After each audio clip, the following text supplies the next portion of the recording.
Question number 9. The left block in figure collides inelastically with the right block and sticks to it.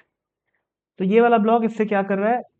इनइलास्टिकली collide कर रहा है. Perfectly inelastic collision.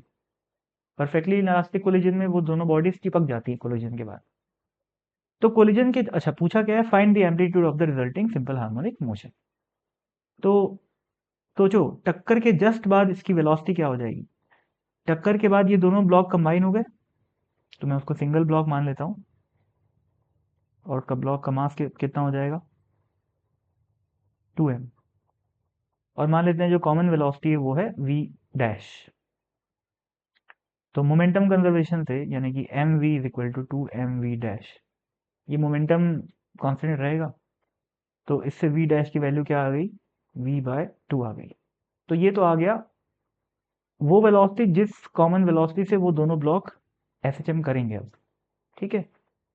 तो अब सोचो यार, ये जब टक्कर हुई उस समय स्प्रिंग कैसी थी? वो तो नेचुरल लेंथ पे थी अपनी. तो टक्कर के बाद भी नेचुरल लेंथ में ही, क्योंकि हम लोग टक्कर की जस्ट बाद की बात कर रहे हैं.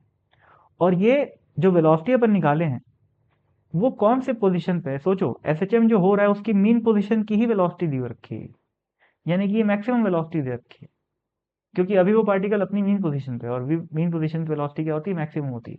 और वही वेलोसिटी को अपन लोग कैलकुलेट किए v/2. इसका मतलब मैं ये बोल सकता हूँ कि v max is equal to v/2. अब v max क्या होता है? Omega into a. ओमेगा की वैल्यू क्या होती है? Under root mass by spring constant या एसटीएम का कांस्टेंट. लेकिन मास क्या है? 2m है. तो 2m/k ये हो गया ओमेगा की value into a is equal to v/2. तो एम्पलीट्यूड की वैल्यू आ गई v/2 और यहाँ पर 2m और यहाँ पर k. This is the answer.